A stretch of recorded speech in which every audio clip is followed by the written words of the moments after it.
राजन परीक्षित मैं मानता हूँ कि तुम्हारे साथ बहुत गलत हुआ है। तुम्हें श्रृंगी ऋषि ने श्राप देकर बजा देना। अच्छा, तुम्हारे राजा इस भूमि को, इस प्रजा को जरूरत थी और आप ऐसे ही राजाओं पर सभी राज्य में रहने वाले प्राणियों को भरोसा था। लेकिन श्रृंगी ऋषि ने आपको श्राप देकर के अच्छा नहीं किया। लेकिन आप परेशान मत हो, क्योंकि हे राजन परीक्षित, संसार में ऐसा कोई प्राणी नहीं बना जिससे कुछ ना कुछ गलती न हुई हो। मानव का तो स्वभाव होता है गलतियां करना, और अगर प्राणी गलती कर दे और अगर उससे अनजाने में गलती हो जाए, अगर वो क्षमा याचना परमात्मा से मांग लेता है तो प्रभु से माफ कर देते हैं। क्योंकि भगवान ने बड़े से बड़े पापियों को क्षमा कर दिया, बड़े बड़े पापियों को जो है माफ कर दिया। जैसे अजामिल हुआ, अनेक ऐसे पापी हुए। और हे राजन परीक्षित, आपने तो जिंदगी में पहली बार अनजाने में गलती की, वो भी तुम्हारा दोस्त नहीं था, वो तो कलयुग का दोस्त था। लेकिन हे महाराज, परिस्थिति कैसी भी हो, बड़ी सुंदर बात बताई है महाराज सुखदेव जी ने परीक्षित महाराज को। जरा ध्यान से सुने, बैठ जाओ बहनाओं, बैठ जाओ। महाराज सुखदेव जी बोले हैं राजा परीक्षित से, बड़ी सुंदर बात कहते हैं महाराज, हे सुखदेव जी महाराज बोले परीक्षित जी से, परिस्थितियां कैसी भी हो, परिस्थितियां, समय, इंसान का जीवन कैसा भी हो, उसे कर्म करना नहीं छोड़ना चाहिए। बाबा श्री, इंसान के जीवन में परिस्थितियां कैसी भी हो, उसे कभी कर्म करना नहीं छोड़ना चाहिए, क्योंकि कर्म ही पूजा है। जीवन में कभी कभी कैसा होता है, सुखदेव जी महाराज समझाते हैं,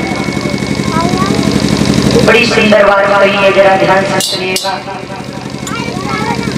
सुखदेव जी महाराज कहते हैं, जीवन में कभी कभी ऐसा होता है कि विपरीत परिस्थितियों के कारण हम निराश होकर के बैठ जाते हैं।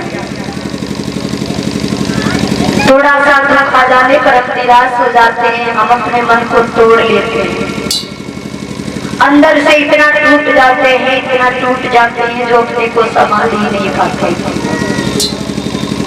और हम कर्मों का त्याग कर देते हैं। लेकिन हमें ऐसा कभी नहीं करना चाहिए, क्योंकि परिस्थितियां चाहे कितनी भी विपरीत हो, आप यदि कर्म करोगे तो उसका फल आपको अवश्य ही अवश्य मिलेगा। एक छोटी सी कहानी सुनाती हूँ, बहुत सुंदर है, सुनिएगा। एक बार ऐसा हुआ, जरा ध्यान दो, क्योंकि कर्म ही पूजा है। हमेशा कैसा भी समय हो, कैसा भी जीवन परिस्थितियों से भरा हो, लेकिन हमेशा हमें अच्छा कर्म करना चाहिए। और गलतियां तो थोड़ी बहुत हर किसी से हो जाती है, क्योंकि गलती तो भगवान कृष्ण से भी हुई थी, ऐसी बात नहीं। मेरे भक्तों, एक बार बादलों का हड़ताल हो गया, बादलों की हड़ताल हो गई, यानी बादलों ने जल नहीं बरसाया। बादलों ने कहा कि अगले 10 वर्षों तक हम जल नहीं बरसाएंगे, अगले 10 वर्षों तक हम जल नहीं बरसाएंगे। तो यह बात किसानों ने जब सुनी तो किसान जो थे वो परेशान हो गए, घबरा गए, बोले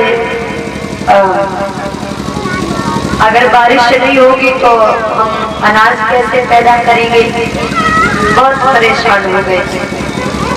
तो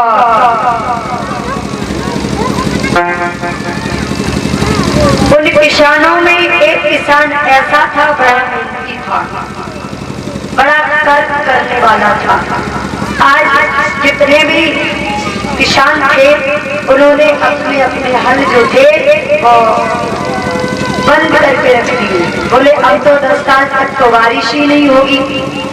एक किसान इतना समझदार था जो बराबर बारिश ना होने के पश्चात भी अपना हल चलाना उसने बंद नहीं किया, चलाता रहा।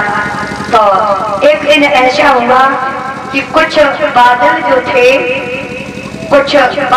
थे तो वो नीचे से होकर के गुजरे।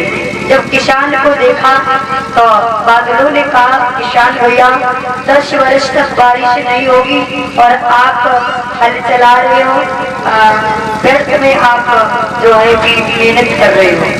किसान बोला है, देखो बादलों सुनो, आप नहीं जानते हो, कोई बात नहीं, आप लोगों की मर्जी है, बरस दोगे तो अच्छा है, नहीं बरसोगे तो भी अच्छा है।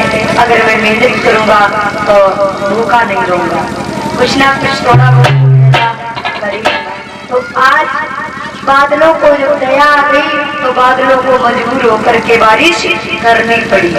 जब बारिश करनी पड़ी तो किसान ने तो पहले ही खेत बो दिए थे, तो जब बारिश हुई तो जो अन्य किसान थे उन्होंने खेत को जोतना प्रारंभ किया। तब जब उन्होंने बो दिया अपना खेत, तब तक जो है जो किसान मेहनत करता था उसके जो नाश था वो बड़ा बड़ा हो गया। तो सबसे पहले उस किसान को नाश प्राप्त हुआ। तो कर्म करना नहीं छोड़ना चाहिए।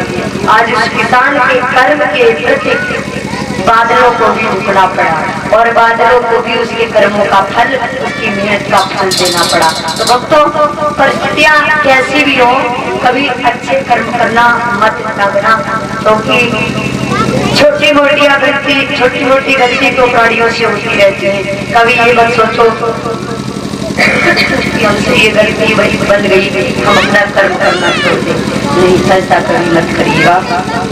आज बारिश हुई, किसान के घर में आनंद भी हुआ। तो अपना जीवन कर्म करते रहिए और सब बाकी ईश्वर के ऊपर छोड़ दीजिए, बिहारी जी सब संभाल लेंगे। बोलिए राधा रानी सरकार की।